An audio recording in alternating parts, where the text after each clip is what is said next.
In this video, I'm going to show you how you can balance all your elements in your track so it's ready for the mixdown. You gotta keep it going.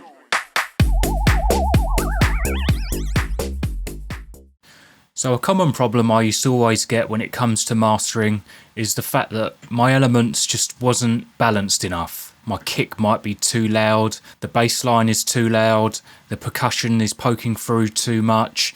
Simple things like that can be sorted out right at the start. Now, if you use pink noise, you can level your whole mix out straight away and get rid of that problem from the start. So I'm going to show you how you can use pink noise to get all your elements on one single level, and then you can start mixing from there, and it's just going to make the whole process of mastering and mixing down your whole track 10 times easier. So let's jump into the mix and I'll show you how I do that. So first of all, I'm doing this in this sort of way because if I was to do this in my project way, I wouldn't be able to record and it would start clipping and it would just make a really bad video. So I've bounced down all of the elements in my track just so it's easier on CPU, and it'd be easier visually as well, so because I haven't got all the automation clips and stuff like that in there, so you can see directly what stages I do it in. So first of all, you want to head on out down into the description where there's a link, and with that, if you click on that link, it will take you through to a landing page where you can get the pink noise as a waveform. Once you've got that pink noise waveform, downloaded it, it's free of course. What you've got to do now is just drop that into your mix. And what I like to do first is just mute that mute all the other elements, so you've just got the pink noise playing by itself.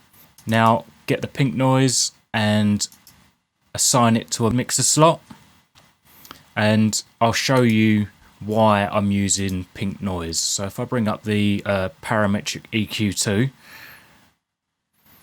now if I play this pink noise, you'll see that pink noise will be just a leveler.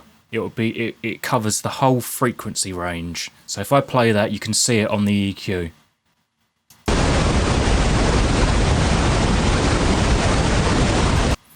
And as you can see, it's just a solid line and it's covering all of the frequency range, which is great because what we're going to be doing is bringing up the volume on each instrument or element and just getting it to a level playing field.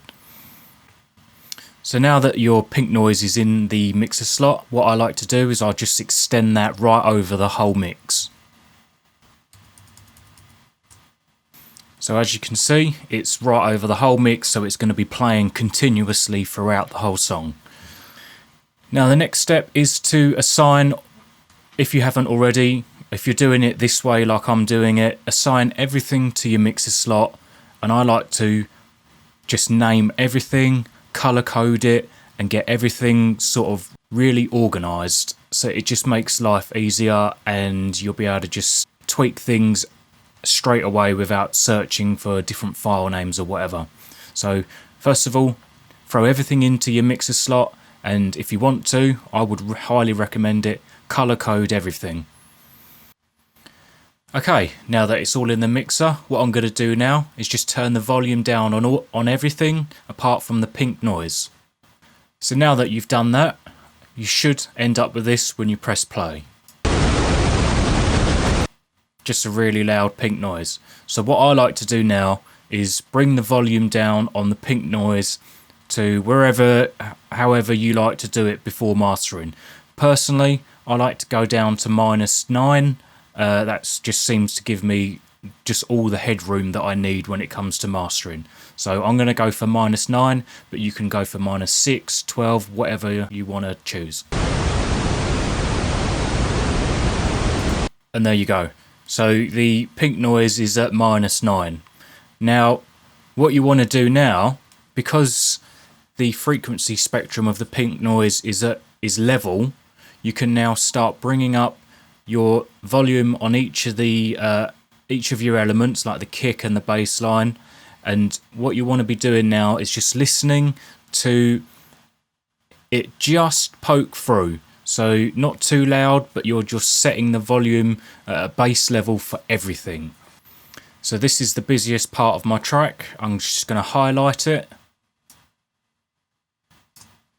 And this has got most of the elements playing, but with the sweeps and crashes and that, we can just divert to that part when we come to do it.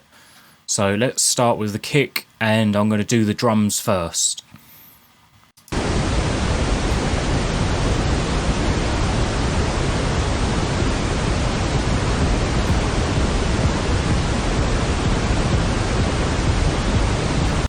It's very faint, and that's what I'm looking for. I just want to hear it in the background.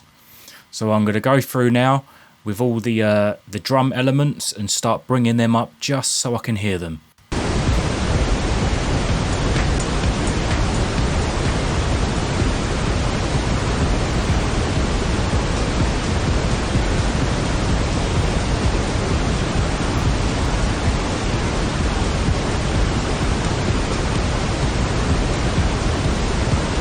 Okay, so that's the drums. Now I'm going to do the bass line and the vocals.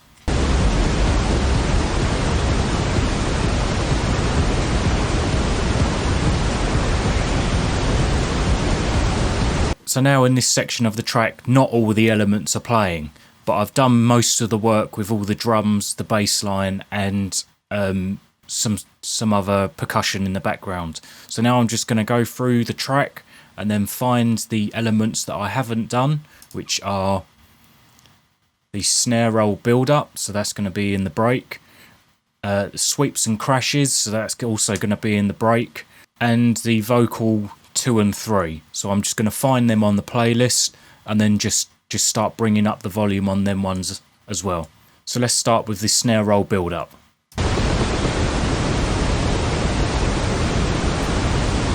Now I just want to locate the last two, which is the vocal 2 and 3.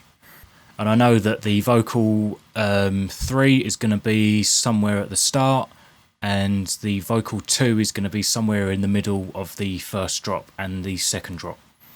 So I've actually got this vocal repeating over and over again. So this is going to make it quite easy to find this one. So let me just show you how I've been doing this, and I'll just walk you through it quickly.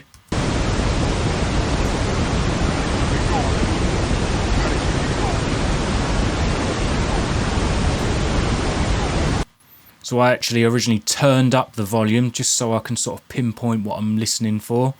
And then I brought it right down just so I can hear, maybe it's probably just the high end of that vocal. So we've just got one more vocal left. Let's just find that. So, and again, I'm going to turn the volume right up, and then so I can just hear it, and then bring it down so it's being masked by the pink noise.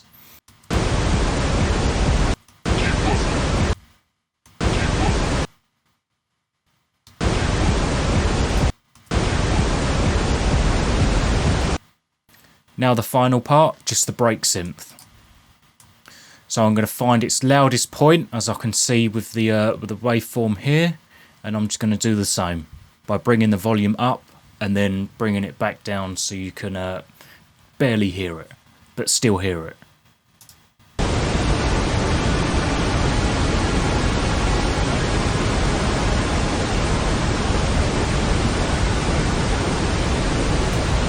And there you go.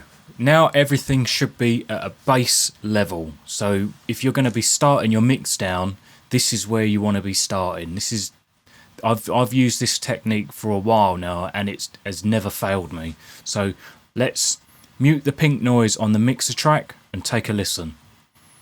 I'll play the busiest part of the track, and then we'll go from there. So this is the second half of the last drop, and let's take a listen to the elements. Now before, the bass line and the kick was way too loud, especially the kick. So let's take a listen.